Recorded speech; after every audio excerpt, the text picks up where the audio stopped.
Hi, and welcome to PV31 and the 21. I'm so glad you joined me. I'm Denise Yutzi, and PV31 and the 21 is built to enlighten, educate, equip, empower, and employ women of the 21st century to be all God called them to be.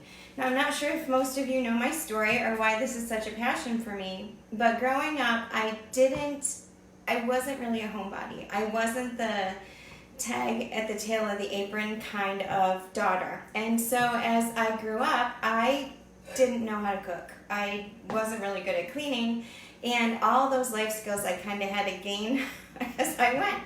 And so one of the things that I needed to learn how to do was cook. So I want to give a shout out to all 5 of our kids. First of all, to Stephen and Jacob. Before I was married to Ron, my current husband, Stephen and Jacob endured a lot of hamburger helper, a lot of tuna casserole, a lot of breakfast for dinner, and a lot of meat banquet dinners with mashed potatoes in a box. And so I just wanted to give them a shout out because at that point they didn't know any different, but now they will not even look at a banquet dinner. So having said that, I really needed to gain that skill, and so I did. I started and I worked at it and I practiced, and by the time I was married to my second husband, we merged the Brady Bunch, and I gained 3 gorgeous daughters, amazing daughters, who did know how to cook, and somehow they knew that that wasn't my skill set originally when we got together. And so they were very patient in the process, and I did start to add to my toolbox and expand what we were eating for dinner. But also at that stage of our lives,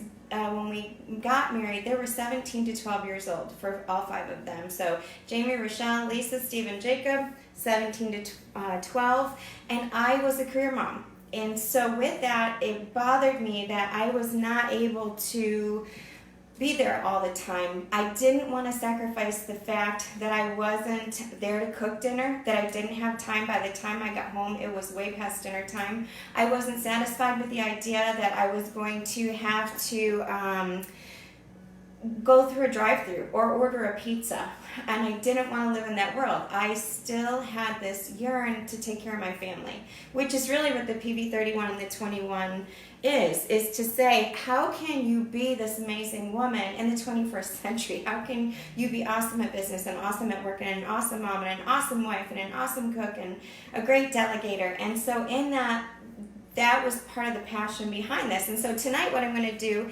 is one of the things that really helped me is I started to meal plan and I started to meal prep. So what that means is I would meal plan, and I'm actually going to do a PV31 in the 21 video on meal planning, what that looks like and why it's a benefit.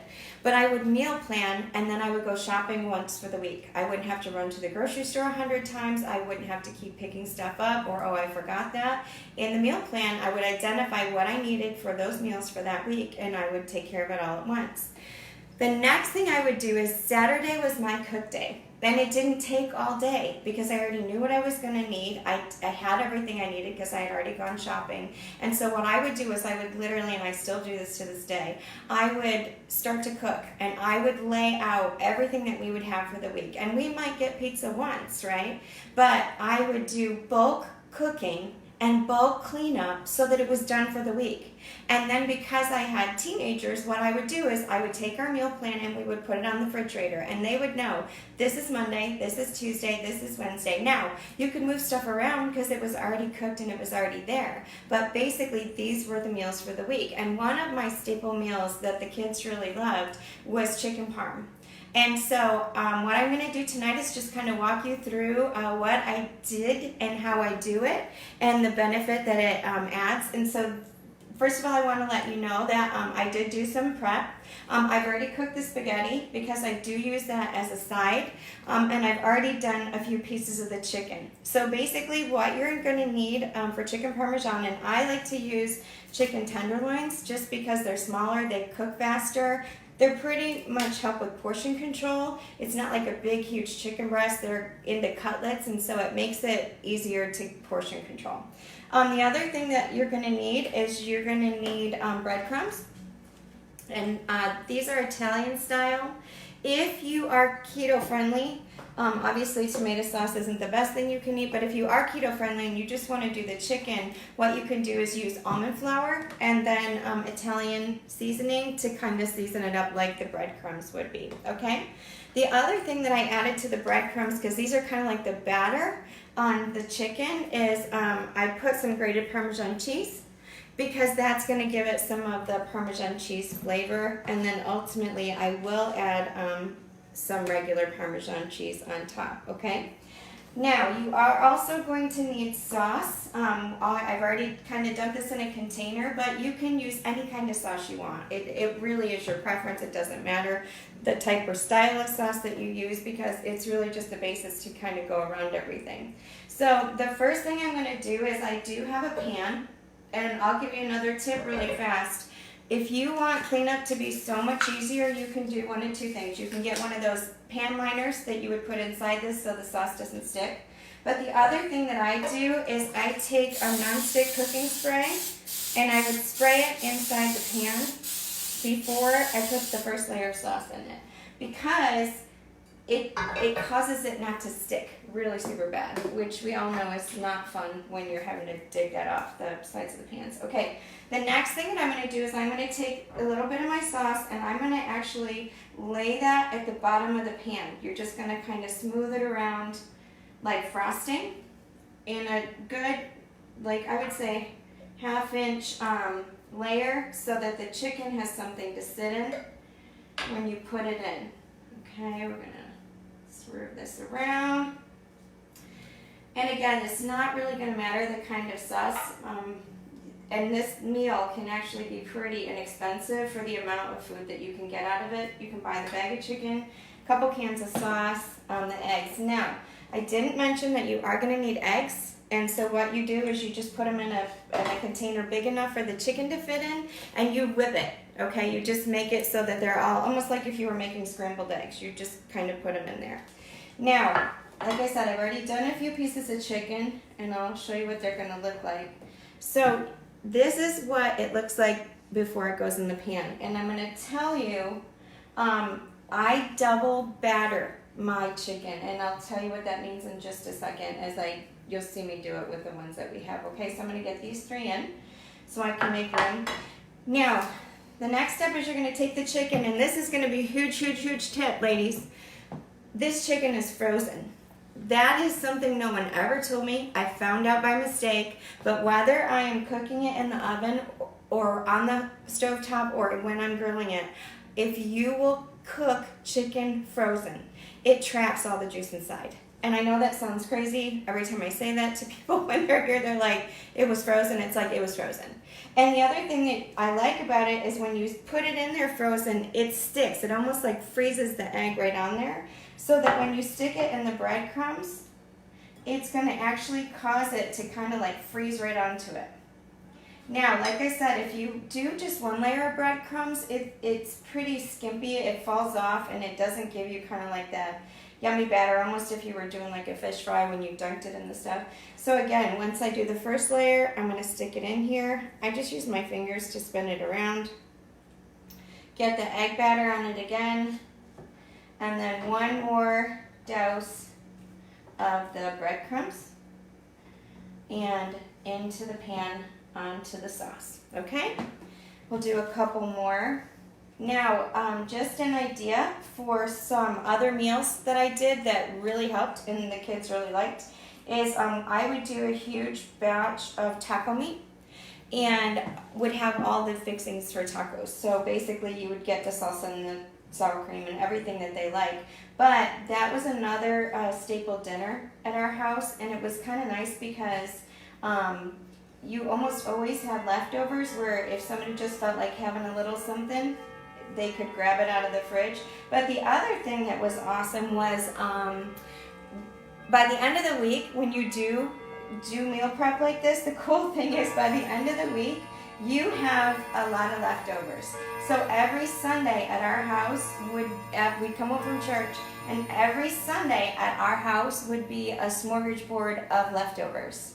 And so that was pretty fun. We had an island in our kitchen at that season of time in our lives, and we'd come home from church, we'd heat everything up, we'd put it on the island, and all the kids and us would just stand around, get our plates and eat it. So you're kind of starting fresh in the fridge for space, because obviously you need to have some space when you're meal prepping like this. Now, I will tell you, in the beginning, I used a lot of like those containers that you would use with the lids when it came to certain things. And the truth is, Ziploc bags are equally as amazing. And if you have limited freezer space, you can stick things, and I'm going to show you this with the spaghetti in just a second. You can stick things in the Ziploc bag and it will lay flat in your freezer. So it's awesome for space conservation and to help make sure that you have the room for all this wonderful food that you're meal prepping, okay? So now that we have all the chicken inside the sauce, the first layer, it looks so amazing. I'll pick it up so that you can see it. So far so good, right? Now we're gonna go ahead and layer on top of this. I'm just gonna go ahead and sprinkle a little bit of the Parmesan cheese on each piece of chicken to start, and then also in the sauce a little bit, just to give it obviously that Parmesan flavor if you really like Parmesan. And then on top of the chicken and around it, I'm just gonna saturate it with the sauce. Okay, we're just gonna kind of pour it in there and push it around. And the amount of time that it takes to make it is really going to be dependent on the amount of people that you're trying to feed. But the truth is, once it's made, and then I actually am not going to cook this tonight. What I would do on those Saturdays is I would take this into I would put this in our freezer or in our fridge, depending on what day of the week we were going to eat it, and I would freeze it. And then on the day of the week that it was time for this to be the dish, I would go ahead and the kids would pull it out when they first got home from school and put it in the oven in like an hour. So even if the chicken is frozen, I would put it in the oven at 350 for just an hour, and it would be ready. It would cook everything inside of it. If you think about when you buy those pre-cooked meals in the freezer, that's really what this is. You could do the same thing with lasagna. You could do the same thing with sauce and spaghetti. Those are the same types of things, okay? So this is pre-cheese.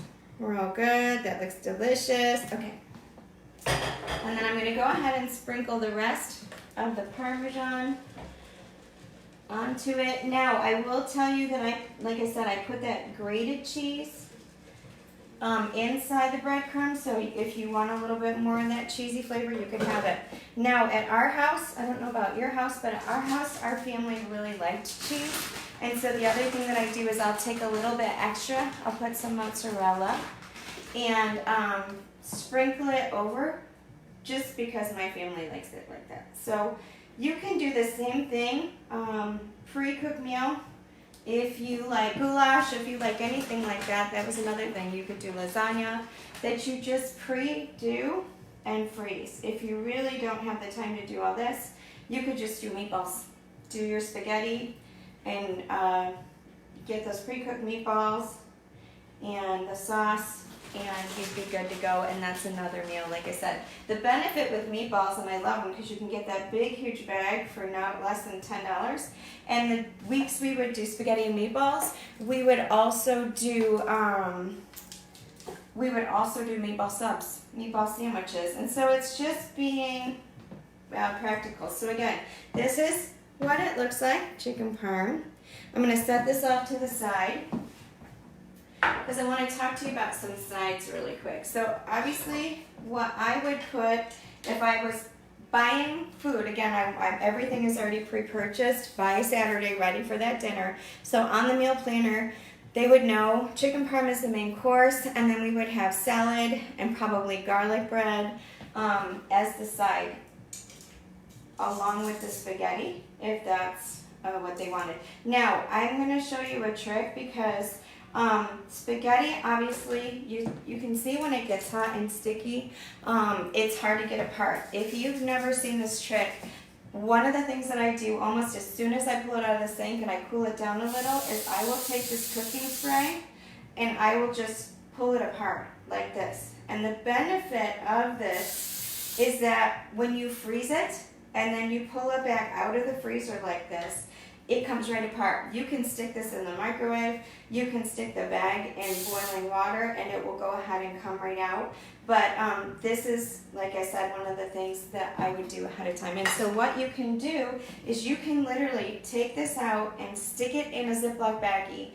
You can portion control it if you want. If you just want a quart-sized bag or whatever, but ideally when it's this much and it's family cooking, I would get a gallon-sized Ziploc baggie. I would spray it like I just did before I put it in there. I would stuff it in the bag, I would seal it and freeze it, and then that's what would go with this. So anyway, I hope that helped you tonight. Like I said, once it comes out and it's ready, $3.50 for an hour. If it's going to be tomorrow's dinner, then don't put it in the freezer, put it in the fridge. If it's going to be Wednesday or Thursday's dinner, put it in the freezer so you have it for later. But I really hope that this helped you. Like I said, we are going to do the video on meal prep, meal planning, the value of doing that on so many levels. But I hope that this helped you. If you try it, please give me a shout out, let me know. I would say bon appetit. You are the ones that help PB31 reach across the table and around the world, one like, one share, one watch party at a time. Thanks, girls. Have a great night. Bye.